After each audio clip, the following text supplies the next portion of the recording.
Welcome, and one more welcome for everybody. Thank you all for coming out, part of our continuing series where we talk to professors, writers, reporters, columnists, activists, anybody on the left, anybody on the right, anybody in any state in America, just trying to get informed, intelligent opinions to you so that you could do this thing that was popular when I was in high school called thinking for yourself. Maybe it'll be popular again, maybe it won't.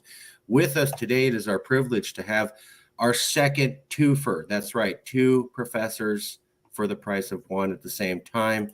We have Kenneth Kickham, PhD, and John Wood, PhD, both from the University of Central Oklahoma, professors of political science at University of Central Oklahoma, UCO. Kenneth Kickham is a professor and chair of political science at the University of Central Oklahoma, former president of the National Association for Welfare Research and Statistics, and co-author of Managing in the Public Sector, a casebook in ethics and leadership. His research appears in political science, public administration, public policy, sociology, anthropology, education, and economic journals. He was born in Illinois during the Kennedy administration. He holds a BS in accounting from OSU, an MPA from OU, a PhD in political science from OU, and a master's in adult education from UCO. For several years, he was a bureaucrat with the Department of Human Services, Oklahoma's largest agency in terms of personnel.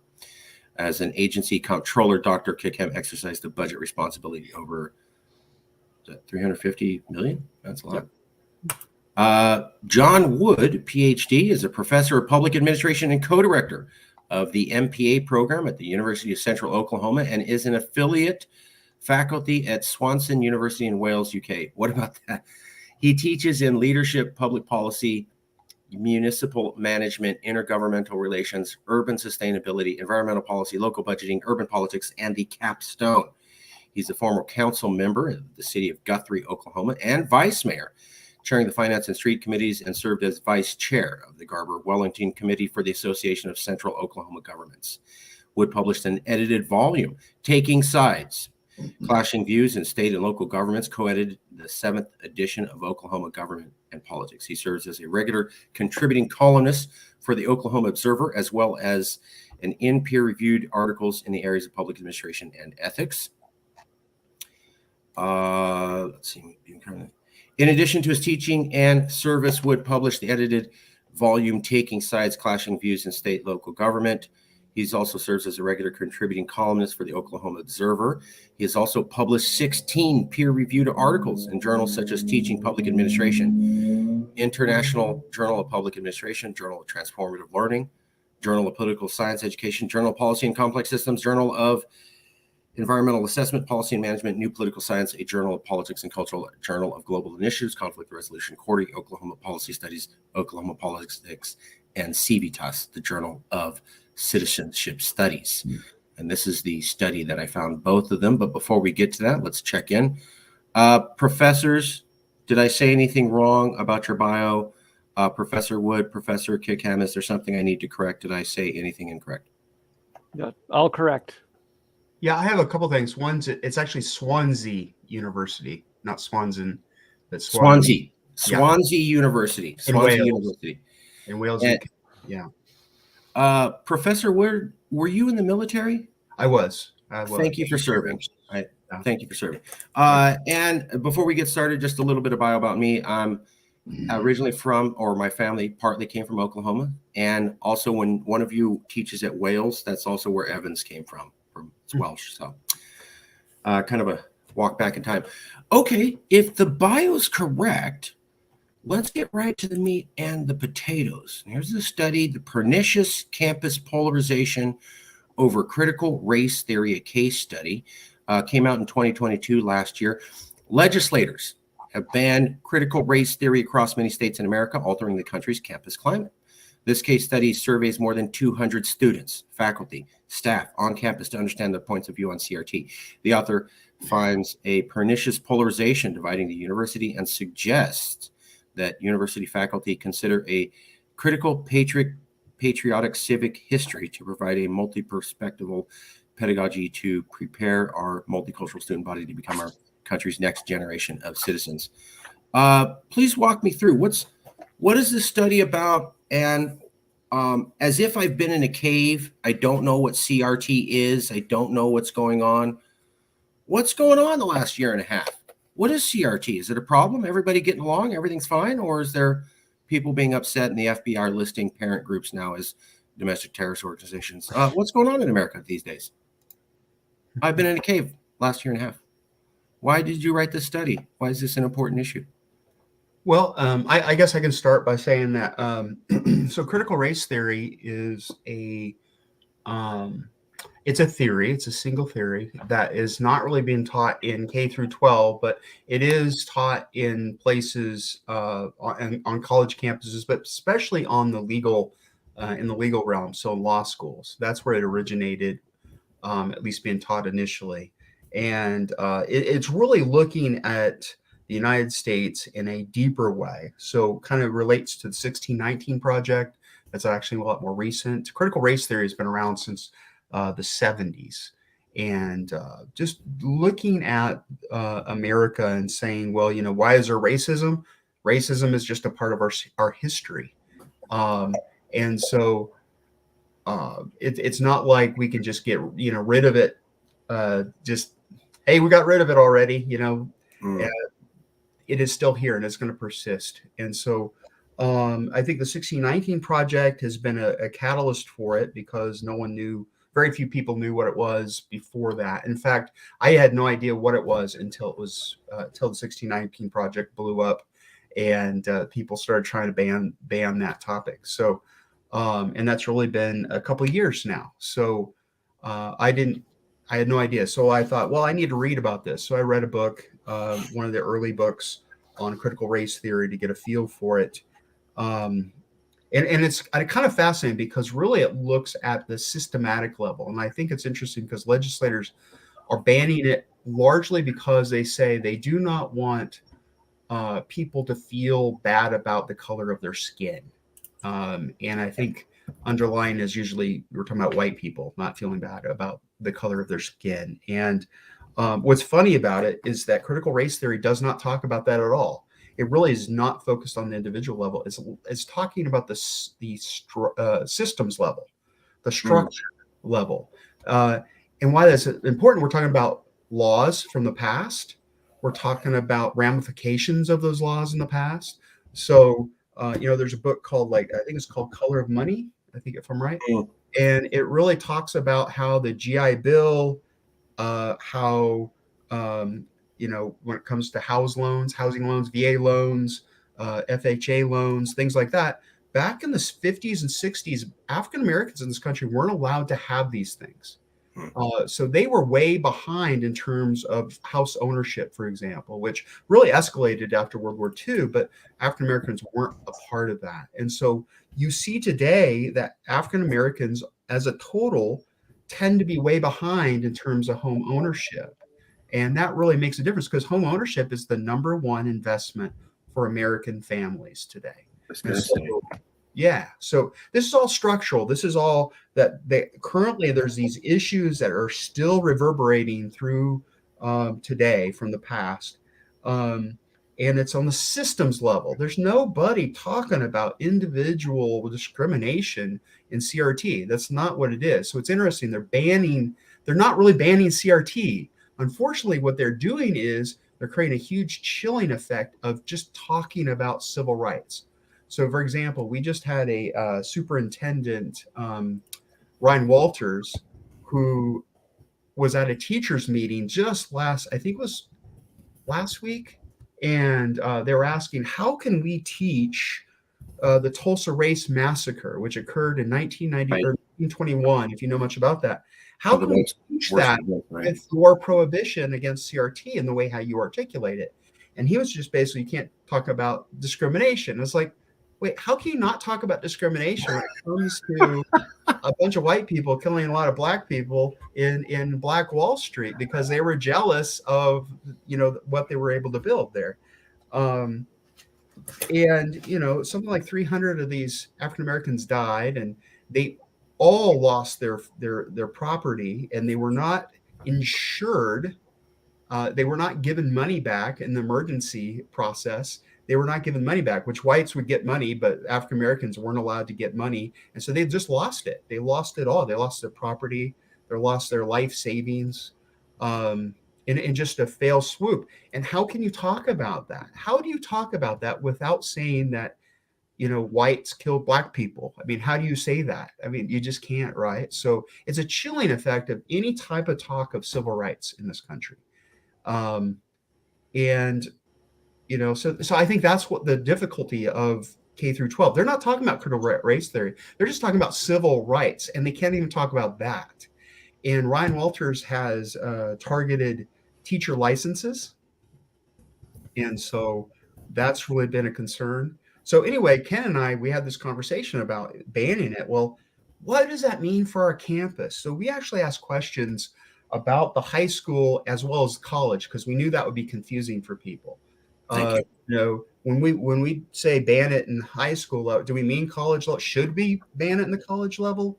What do you think about these things? So I don't have the survey in front of me. Maybe Ken does, but we try to systematically ask on the college level and on the K through 12 level. And the animosity between folks was really telling. And that's why I came up with this idea of pernicious polarization. I found it and I thought, wow, this feels like what's going on. And Iyengar and Westwood say that really it's a whole hostile feeling for opposing parties ingrained in automatic and voters' minds that affect polarization based on party just as strong as polarization on race.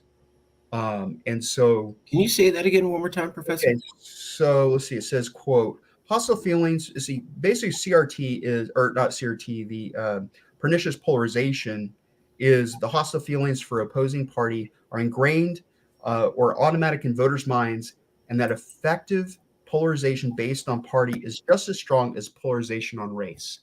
So, and there's some indications that is actually this polarization today is stronger than our understanding of race. I've heard that. Animosity is greater.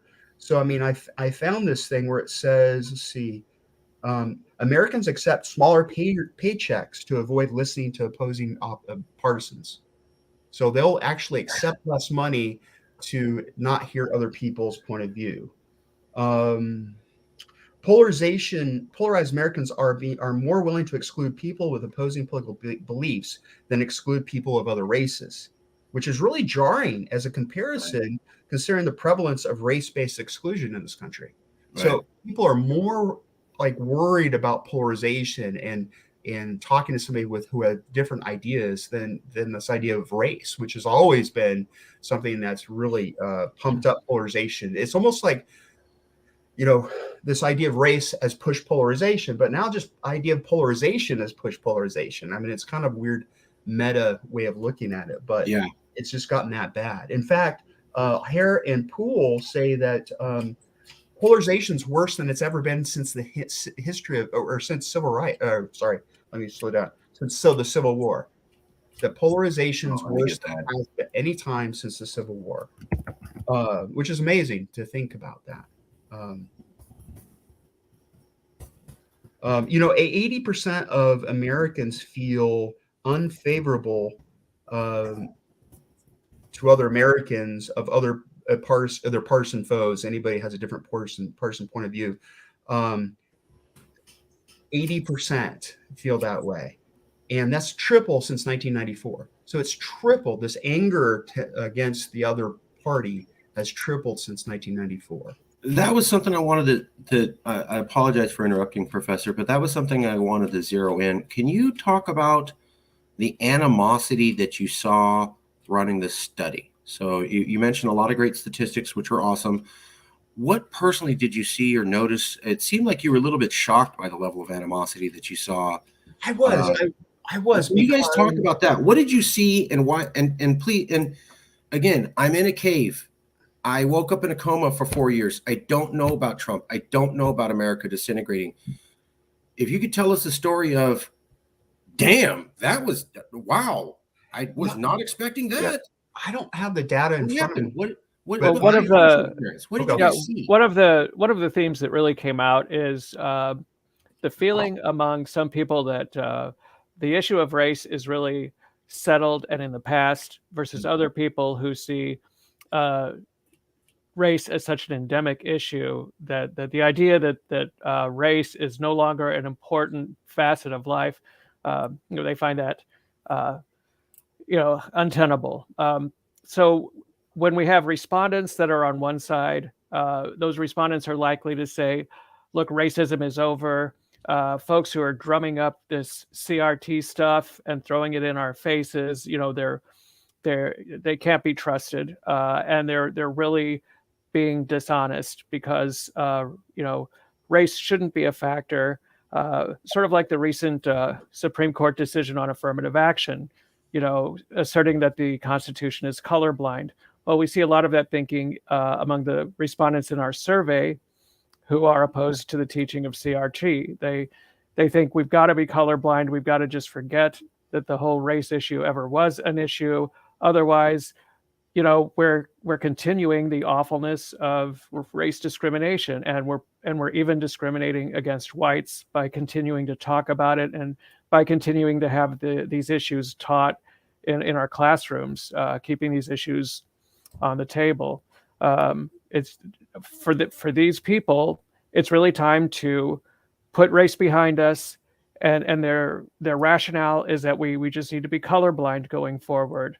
Sort of, forget the past. I wasn't born when all that happened. I can't be blamed as a white person of my age. Why are we persecuting white people with all of this ugly history when nobody alive today really participated in that? And so that's what we see from that side of the pernicious polarization, spectrum. And then, of course, you have the polarized opposite, where, of course, it is absolutely essential to contextualize classroom experiences with the history of race in this country. Anytime that we're talking about, important social dynamics or economic dynamics. So those are the two views that really came out among our respondents. And it was shocking to both of you, the level of animosity that you saw. You were not prepared for that going into the study. Is that correct? Right. It was the huge difference between the two sets of opinions, and really the unity in each camp. There's a lot of unity within each group, but a lot of separation between the two groups.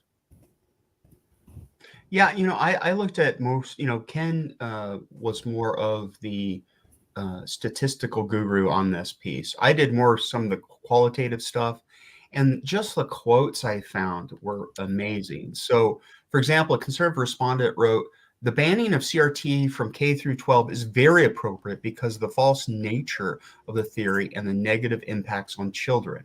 So, a lot of conservatives said the whole CRT is a false narrative. Like, this is all fake. A liberal said, because the Republican Party is attempting to use white panic about the diminishing status of the traditional higher caste of cis heteronormative white Christians in America's society for electoral leverage. So, they're saying, the liberals saying, well, Republicans are doing this for leverage, political leverage. And so, you definitely see that they're blaming the other side. They're not talking about critical race theory as much as they are blaming the other side for politics or for messing everything up. This is not really about. It's almost like a proxy anger. It's not CRT that they're fighting. They're fighting. Let's show the liberals, right? Let's this type of thing. It is not about critical race theory as much as it is trying to get the other party to look bad and to lose power. So I think this is really a power dynamic that we're talking about in CRT. We're not really talking about CRT, really. It's just an instrument to kind of beat up on each other. This seems like almost like if you took the idea of a proxy war. So if you look at Ukraine, America says, well, we want to fight Russia, but not directly. So we'll, back the Ukrainians, and the Russians back their ethnic group, and then you have a big war. Looks like CRT is somewhat similar. Like I don't necessarily have. I don't like the other side, and this is an issue I can use to beat them up. It's kind of like woke. Like, what is woke? I mean, people cannot define woke, right? And especially the politicians using it on a daily basis. Woke is something you just don't like. It's MPF content. It's a symbol of hatred toward the other side, right? So what does DeSantis say the other day? He says, if I become president, I'm going to be a two-term president, and I'm going to eradicate woke and leftist in this country. He just put them both together like they're the kind of the same thing. And so it's not really woke itself as content. It's empty. It's an empty symbol. What it is he wants to get rid of leftist ideas. Anything that's a leftist in this country, he would like to get rid of. So it's really not a content that they're facing. And I think this is part of that pernicious polarization, because it's us versus them. There's no sum of us. There's no us together. It is us and those guys who are evil and screwing up this country. That is what's going on. So McCoy and Summer really talk about this pernicious polarization. It's about hating the other side. It's about political identity now becoming a social identity. So meaning that everything's politicized to the nth degree. And it's a lot of mutual distrust that goes on. And so if I can't trust the other side, I don't want to listen to them. If I can't trust the other side, their ideas don't matter. They're just evil ideas. Whatever they say is negative. And so they don't want to debate or compromise. Why do you can't compromise with evil? And I think that is why people say, let's don't compromise, because they see the other people as not worth compromising. Because it's not about ideas anymore. It's about me hating you. That's what I've seen that. I've seen that on both sides. I've seen both sides do it. I'm in California, and I'm a liberal, and they do it. And then, obviously the people on the right. I guess just real quick, I want to show you this chart, and then I wanted to ask a question, if I may. This might be a little bit hard to see. This is from the Pew Research Center. As partisan divides over political values widen, other gaps remain more modest. What this is showing is from 1994 to 2007, race, religion, university attendance, overall education, age, gender, all flatlined. The one thing that doubled was party. See how all those lines are different colors going across the bottom, and then there's just one line that shoots all the way straight up? That's political party. And that's basically kind of backing up what we're talking about. It's not about these issues. It's about party. It's about ID. And since political ID becomes social ID, essentially we all walk around with a D or an R or some other thing on our skull, and that's all people see. Yeah. They know you're a Democrat, then you're evil, or you're a colleague because you're also Democrat, right? Or Republican, vice versa. So that is really dangerous in a society. And so I think that's where we're at. And I really think some of this current, because I do believe in cycles, and I do believe that we've had multiple cycles of this in our history, and at least since the Civil War. And so, it's hard to say exactly where we're at this point. Are we at a pivotal point? But I think Obama and Trump were both very great examples of how kind of the apex of this potentially, right? This animosity really went from this current era, really probably started with Reagan and got exacerbated by Gingrich. But Obama also, right? You got Obama and Trump. And I think Trump could have been the apex of this thing, and it may not be ended, So I think Trump is. I think of some of these people as polarization entrepreneurs, right? These people who they can stoke this anger, and they know because we've seen it multiple times where they're saying, even Trump has said this, and some other folks have said this, like Wallace. I think Wallace said this. Wallace said, I can talk all day about fixing things, but when I talk about race, they start stomping their feet. Right. And Trump says something similar. He says, I try to do all these things, but then they really get pissed off when they talk about gay people or, some of these other cultural things. And so they know they're going to these things because they know that's what mobilizes and pisses off people. And polarization is, I think it's actually more of an elitist thing and it kind of starts on the top and percolate, goes down into our average citizen. I think most people are not polarized in themselves, but when they're watching certain news or, like MSNBC and Fox, they get certain reifications for, what they think is important. I think where they are in the country. Hey, what my neighbors are all this way, and so I have to believe a certain way. So I think, that big sort. Have you heard of the big sort? This idea that people That's move what these maps are. they're like themselves. Two questions. Sorry, I do want to get back to the other, but so I do want to ask about the people taking cues from the top down. But before I get into that, I want to ask, just to finish up with this. So it sounds like when you started this study last year, you guys were shocked by the level of pernicious polarization you had seen. I'm assuming both of you have lived in Oklahoma more than 1 or 2 years, maybe a little while. Oh, yeah. Quite a long time. Tell me about when you first started seeing this, because I'm hearing you guys are both shocked. That means it's new. So when do you think it started getting bad? I'm not shocked at the newness of it. I think I'm shocked at the rigidity of it. I'm shocked at how far apart the two groups are, and I'm shocked at how unified they are. But I don't think it's a recent phenomenon. John mentioned you could trace it back to Reagan, but I'm a little older than John is, and you could trace the Reagan Revolution to maybe 2 decades prior to that.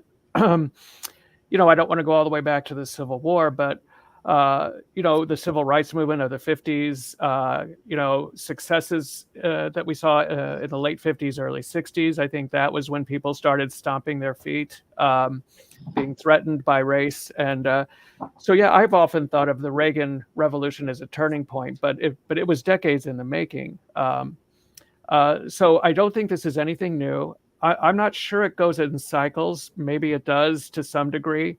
I think sometimes the heat gets turned up due to political opportunism when there aren't other things to gin up the base. I think that happens, but I just think it's it strikes me as sort of an interclan feud that just sort of keeps boiling year after year and just keeps getting hotter and hotter as time goes by.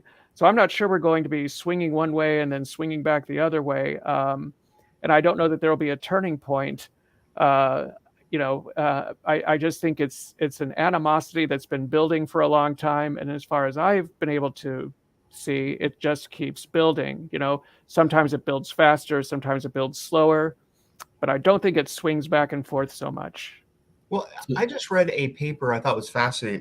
It's called The Cycle of Polarization. It's just a chapter in the Cycles of Constitutional Time by Jack Balkin. And he actually talks about, in this chapter, 3 eras of polarization in this country. So first was the Gilded Age. So we're talking about Civil War to about 1900. And then you have a second age, which is basically World War I to about 1950. So I think McCarthy ended that era. And then we see another one, really higher polarization in about Reagan to, we're still in that one, right? So really 3 eras. So Gilded Age, kind of after World War I to the 50s, 80s to sometime around now, and it's not ended. I think it does come and go, and I think that we have cycles. It's like anything, there were times that we actually find that back during some of these times, I would say about World War II, there's an overlap. There was a beginning of kind of to about 1980 where the economy was actually pretty good. There was less animosity. There was actually kind of a feel-good time at that time frame. There were the 60s and there were some of this stuff going on, but at the same time, there wasn't that level of animosity. Because if you look at the 60s specifically, there were 2 major areas: the civil rights movement, and then you also had basically Vietnam. And both those, what's interesting, you had Democrats and Republicans divided. Both parties were divided on those issues.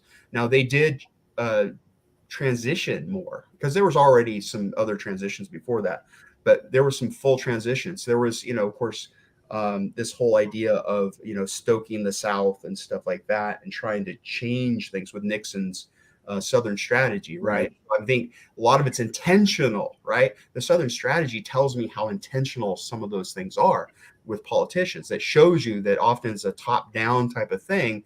They polarize to gain power.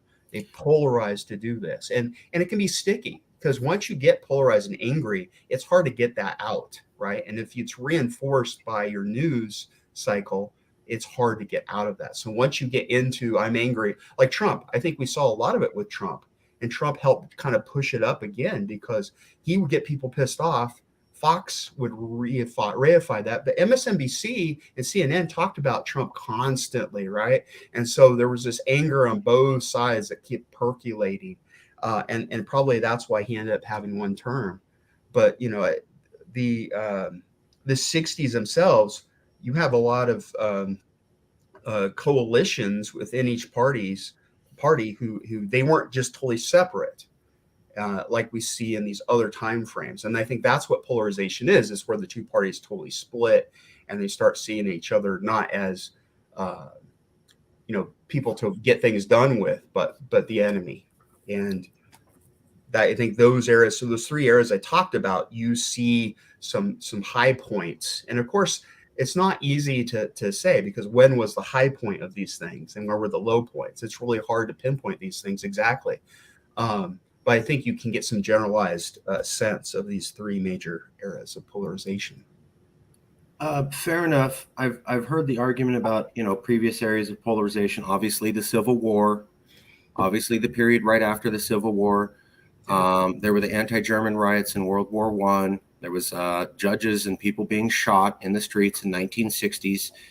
Part of the issue I have with that is that if we, you got to go back to like a century to find something that's close to now. It's like we're the modern world. The lifestyle, the communications, the network, the transportation is nothing close to what it was like a century ago. I work in transportation.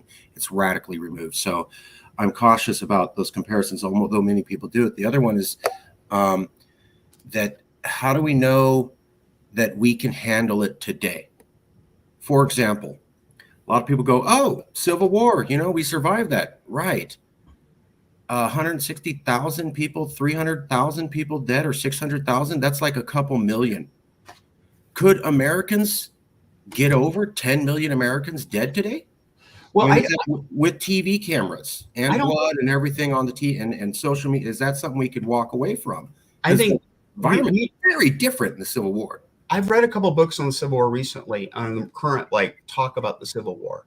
And what they talk about, there's not going to be a civil war like we saw in the past. It's impossible. I mean, we have too much, the media, the technology, infrastructure is different, but also the fact that we're a lot more mixed than we used to be. Also, the idea of federalism. The thing I've gotten to is federalism. Federalism was very different at that time. And so we had a lot of separation, right? The next Civil War, right? And so, and I think that author there talks about this too, where what happens is you don't get a separation of states, but what you have is probably a stochastic terrorism that goes on. So the idea is, so for example, a recent example would be Trump tweeting, if it's tweeting, like he posted on Truth Social, right? Basically Trump or Obama's address in DC. And what happened? So a guy decides, I'm going to take it upon myself to go and hurt Obama, whether kill him or something, right? And they were able to stop him before he got to the house. But where did he get the idea? From Trump saying, hey, this guy's a bad guy. How about Nancy Pelosi? Tweeting about Nancy Pelosi, multiple people said Nancy's a bad person. And so you have January 6th, 2021, where people run around, where's Nancy? Where's Nancy? And then a year later, a guy's running around in Nancy Pelosi's house. Where's Nancy? Where's Nancy? Finds her husband and beats him on the head. All because social media is saying, oh, these are bad people. So this new kind of phenomenon, which is technology driven, terrorism, has changed how we look at this war. So how I can get my anger out is I can attack people, like not me, but a politician could say something negative, pinpoint, and often Trump is really bad at actually saying the person's name, right? And so we see how they get harassed, they get death threats, they get whatever. Both sides can do that, but I do see the stochastic terrorism as really a major phenomenon that we're worried about. The other thing is school shootings and stuff. We're seeing people just deciding schools and other places are fine to shoot up. And so I think that's where you'll see the Civil War. It's not a civil war in dividing states. It's more of a terrorism, violence escalation that we're seeing, and that's what those books are talking about. Sure, we saw the Plateau Plomo in Italy, the year of lead and blood in the 1970s, and I also compare it to Bleeding Kansas. There's a lot of historians who say you'd never have the Civil War if you didn't have Bleeding Kansas. Americans were not ready to kill each other. They needed to see other Americans kill each other for about 5 to 10 years to get the idea into their head that this was acceptable. And when I hear about that, I'm like, okay, well, Bleeding Kansas is considered almost nothing by historians compared to the death toll of the Civil War. But let's magnify the populations to today. Are people going to be cool with watching 500 people shoot down another 1,000 people on the streets on CNN live and walk away with it? We could do that in the 1800s. We could do that in the 1860s. We could do that in the 1930s. The television, the cameras just weren't there. Yeah. Are we ready when we freaked out when 3,000 people died? Remember, we had to watch those images for years, people jumping out of the buildings, and it freaked us out. We got into a war we didn't even go into. I'm supposed to believe that 10,000 people, which would be nothing compared to our population today, killing each other, blood, live on the streets, on CNN, Fox News, live 24-hour cycle, we're going to handle it well? I struggle. But let me get back to the elite question. I have to push back a little bit on this elites thing. I've heard this from people saying the public are not polarized. They get it from the elites. We have the highest number of people who will not marry each other outside their political party in American history. We have the highest number of people who will not date each other outside of their political party. It went from a third in 2012 to over half the country by 2020. We also have January 6th. And I have many personal stories from people around the country who say, I can't talk to my relatives anymore for the first time ever in my life. So I look at those things and I go, that looks like the people are kind of polarized. But my big question is this, is people say, oh, let's look at Trump.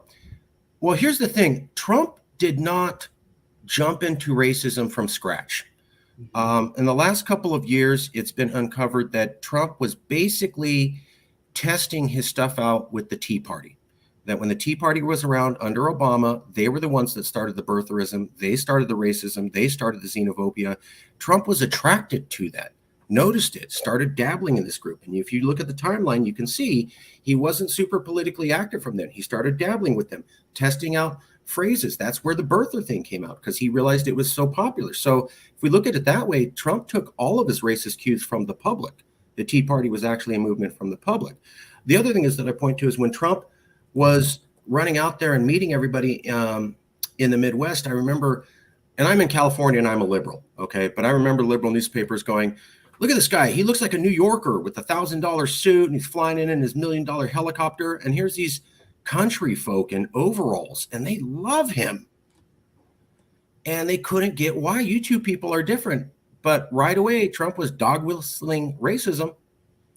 And the thing I noticed is that you go back to Obama, and I have a lot of friends in California who go, oh, Trump made us racist. We were not racist before Trump. We were post-racial with Obama. Trump himself ruined it, told everybody they could be racist, and that's why America got racist. And I'm like, really?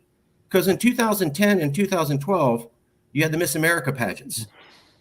And one was a Lebanese girl and one was an Indian girl. Now, that's incorrect. They're both American girls. I don't know if they were born here or not. These girls were born here. They talk like American girls. They dress like American girls. They act like American girls. They watch the same TV shows as American girls. Technically, their parents were from foreign countries. So when they become Miss America, the news has to stop and cover how the vitriol and racism and hate against this Lebanese Miss America is. It's so bad, like NBC, CBS, and ABC have to stop and go, this is a national news story. Now, people are rejecting this America. 2 years later, happened the same thing with the Indian girl. The same response from the Midwest and the South and the Rockies was this. Who's that brown-skinned person telling us they're American? They need to get a cloth on their head and get back to the Middle East. We don't need no damn Muslim representing us. Neither one of those girls were Muslim. Trump did not make that happen. That was America during Obama. And then the Tea Party came after that. And there's a large amount of evidence showing Trump communicated with the Tea Party. The other thing we have is that Trump often makes a tweet and then he'll pull it back and walk away from that thing. if he's the Q master, he should just say things and people follow. Many times he would say things and walk it back because it wasn't popular, which suggests he's taking cues from the public. So is Trump the guy who made America racist, or was American racism always there? And he figured out that first. He figured out, oh, it's still there, and if I speak to it, people will love me. Or did he make it happen from scratch? Yeah, I totally agree. Racism is just part of American life. I mean, some people like to refer to it as the original sin of this country, and there are times when it is employed by opportunists to a greater degree, and times when it is employed less. But it's always there. It's always on the shelf. It never goes away. And I agree. Trump is the sort of politician that will use the available tools, and race is always a tool. It's always one of the big tools available to drive a wedge between groups and to gin up the base. And so I also push back against the idea that our kumbaya moments come and go, and our hatreds come and go. I just think we've been, like I said before, on a slow simmer, and that at some point we're going to reach a boil. But when we teach American federal government to our students, one of the things we like to say to be supportive of the American political system is that the system usually ends up working one way or another. And that's another way of saying, yeah, things swing back and forth. The pendulum swings to the polarization spectrum a little bit, and then it swings back to where we're all feeling good about each other, and then back and forth. So it's comforting to think that we go in cycles. But, if the overall trend is upward, but there's a little bit of wave in that trend as you go along, still the overall trend is upward, which is kind of, I think during some points in time, it's just more obvious where we are, and some points in time, it's just more useful to point out these racial divisions. But I don't think we go back and forth from feeling one way about race to, not really seeing it as an issue. I just think it's always there. I mean, that's just my observation. Okay, let me explain my point then. So yeah, I brought up this idea of areas of polarization and this idea of polarization entrepreneurs. I'm not going to back off of it because I still feel that there is a top-down push on this. So, for example, yes, there are people who believe it, and I even mentioned earlier that Wallace, they stomped when it came to race, but they didn't care about regular issues. So there's a lot of things going on there that I think it's too simple to say that which way it is. But I think the cycles matter, because what we're talking about here is that it's iterative in a lot of ways, right? So you do find that, for example, this racism doesn't go away, but just like this idea, they come and go. It's an intensity, right? So you may be racist, but you're not activated in turning something into a policy and voting one way or another until a politician gets up there and goes, yes, this is what I believe. And then you go, oh, I got to vote for this guy but otherwise I don't usually have anybody to vote for because the racist doesn't pop out. You know what I'm saying? So it's an intensity thing. That's what I'm saying.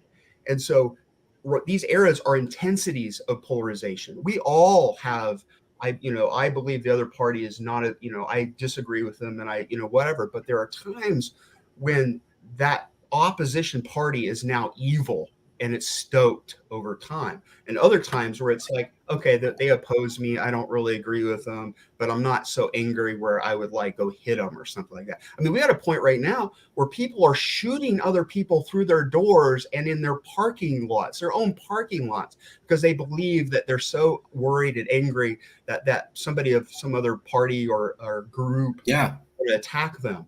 We're at that point. But guess what? We've been at that point. Where you think the Civil War just somehow went away? I mean, the Civil War was that intense, right? It's cyclical. We're not even there yet, or if we ever get there to the point of war in that way. But it is cyclical. That's why it comes and goes. That's why otherwise Civil War would be just escalating from the Civil War, right?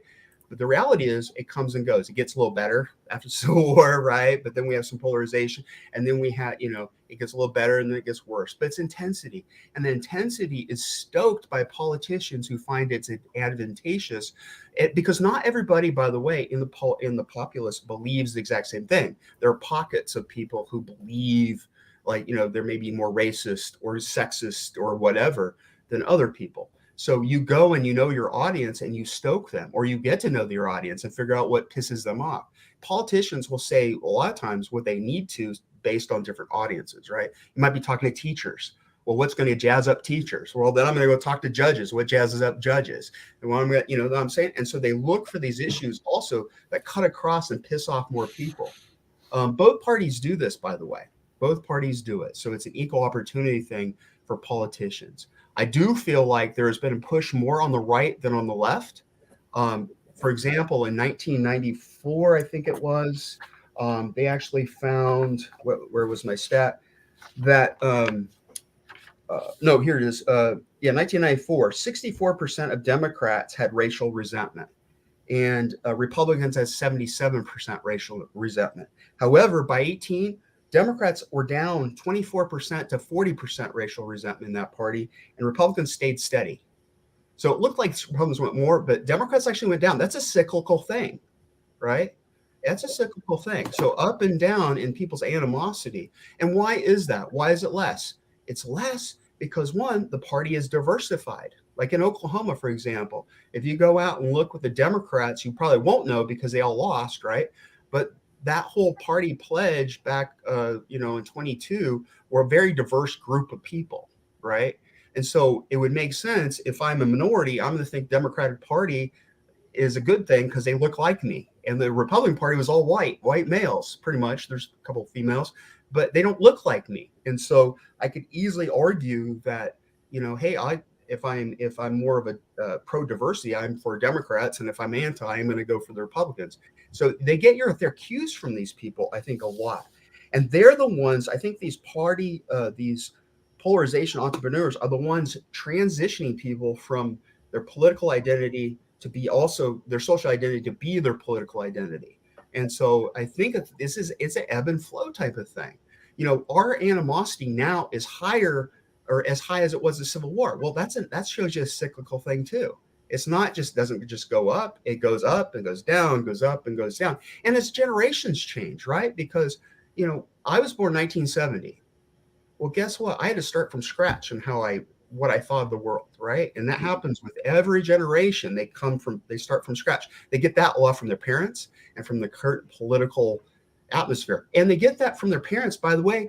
Their interpretation of politics is often informed of what they thought 10, 15, 20 years earlier, right? When they're in their formative years, right? You get a lot of your political point of view from when you're younger, not when you're 50s, not when you're, having 40s and having kids. You get a lot when you're between, like, let's say 12 and 22 or 25. That's where a lot of times you form your political identity. That's why we have generations, Gen X, Millennials, Gen Z. They all have slightly different points of view in terms of, like, for example, Millennials and Gen Z are some of the most accepting of diversity. Well, that's a cyclical thing. That's a cyclical thing. So, and a lot has to do with the media, though. Technology has changed the world as well. I mean, we're getting bombarded now. Look at Hollywood, very diverse now. So if you're watching a lot of TV and technology, then you're getting a sense of what is diversity. But guess what? A lot of Republicans are turned off by that. They're not watching these shows. Football. Look at all the Republicans saying they're not going to watch football anymore because they're protesting. Well, guess what? Democrats went and watched football a little more, and Republicans for a little while backed off, but then they're kind of back again. So I think there are cycles, and that's, and you can have different perspectives, but I do feel like there's some cyclical changes that occur, and a lot of times the elites and the average person, they interact with each other. And they interact with it. But where are people getting ideas? They're typically getting those ideas from above down, and often it's a feedback mechanism where it's like, what are everybody thinking? Oh, well, I'll get my cues from the people too, right? But only certain sectors. you're not listening to everybody. You're listening to certain sectors of people you think will get support from.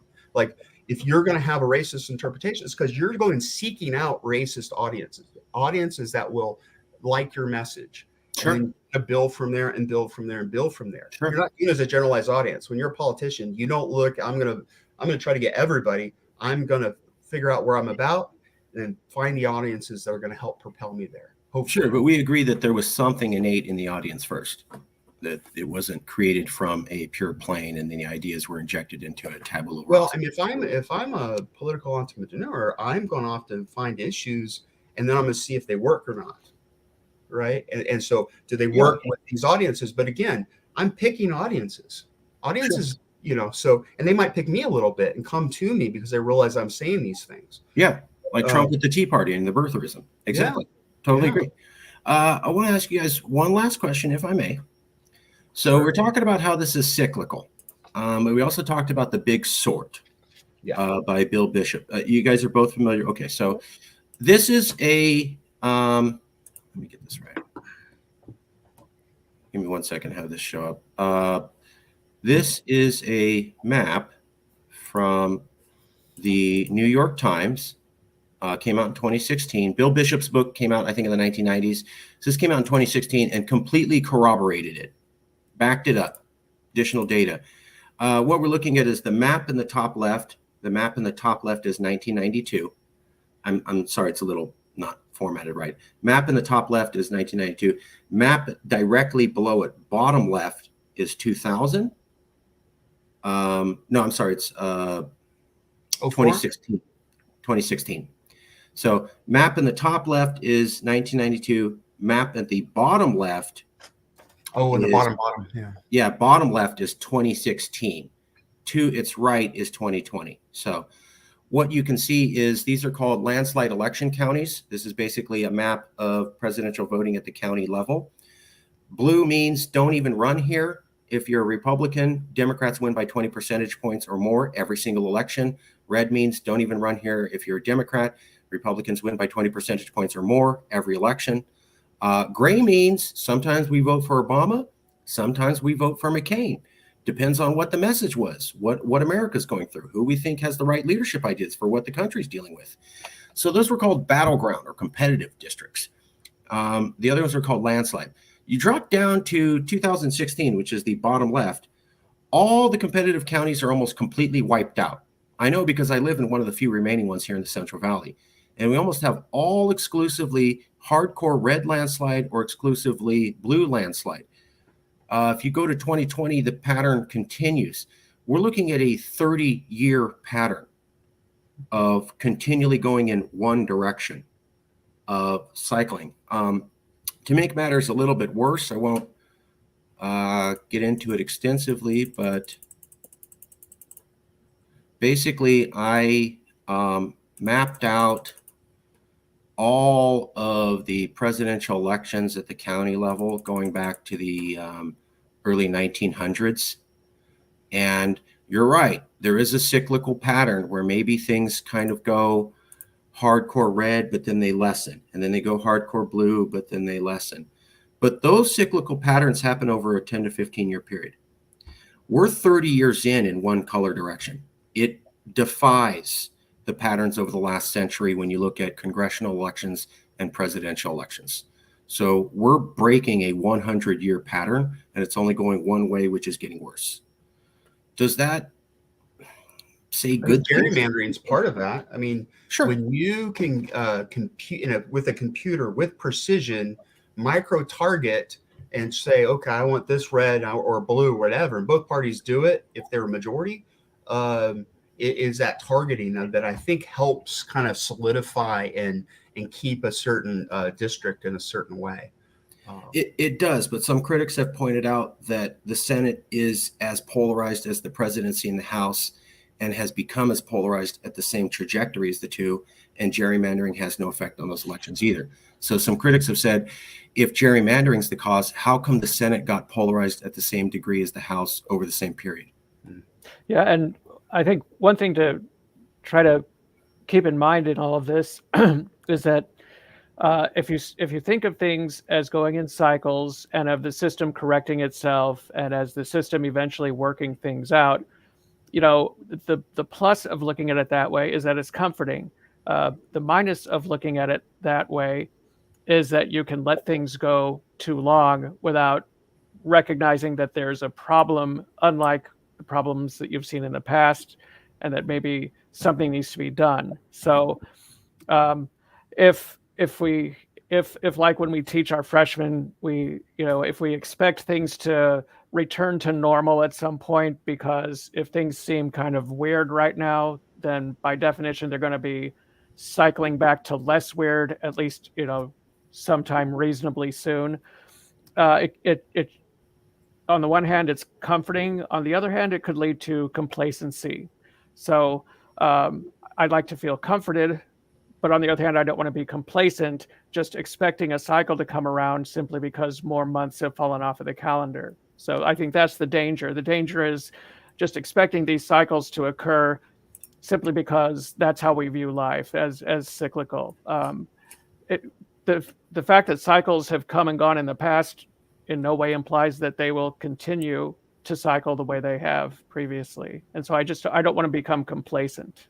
I think that's a good point. I do believe the cycles do persist. However, I think you can be in an era where one or both sides engineer it so they keep their power dynamic the way it is, right? So Newt Gingrich, for example, right?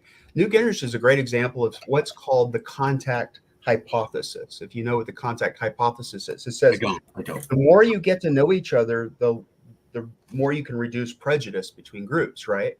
And so what happened with Newt basically in 1994 took over and in a very extreme way basically said, okay, we're Republicans, they're Democrats. He started right off with this kind of mentality of polarization in his head, right? And so he said, look, you do not have lunch with these people. You do not be friends with these people. Don't do golf with them. And so in the House at the time, and I think it went through the Senate as well, is they did not contact each other. And so you have a generation from about 94, probably 04 or something like that, where all those connections broke. And since they broke, that exasperated idea of polarization and probably extended this cycle of polarization and made it more extreme. So when you go to Congress and you say you can't get anything done, I mean, look under Obama through Trump. What was the success rate of Congress? From what my look at is around 1% of passing bills. That means they were struggling to pass anything or trying to find any consensus in both time frames. And I think it's because they're not getting to know each other. I mean, so they see each other clearly as the enemy. They don't even know each other. They just see themselves in a battle on the floor when, and so what happened before that? Well, happened before that, I'm not going to go attack this colleague of mine who's from the other party back before 94, because my wife and his wife are best friends. Right. And I'm going to really mess up that relationship. I'm going to hear it when I get home. And so that changes things. And when you're playing golf with these folks, which, by the way, if you look at business, that's a big thing. Playing golf, you get to know each other. That's the point of it. Eating together, get to know each other. That's the point of it. We're not doing that today in Congress, either House or Senate. And that's exasperating, I think, the current polarization issues we have. And I think that reverberates throughout society. Because if they're fighting and they're really pushing these issues, and by the way, a lot of times they're not pushing substantive issues, they're pushing partisan issues. They're pushing partisan investigations. Everything's so partisan, people get those cues. And it's not just the presidents doing this, it's their people pushing these and their people pushing these. So, when we say, oh yeah, it's all the president, no. The president's cabinet does this. The party does that. They follow cues, and they all do this, and they all push a certain agenda.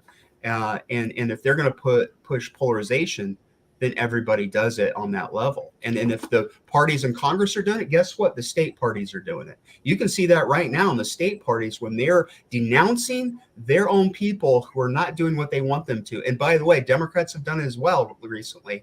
Republicans have definitely done it in high profile.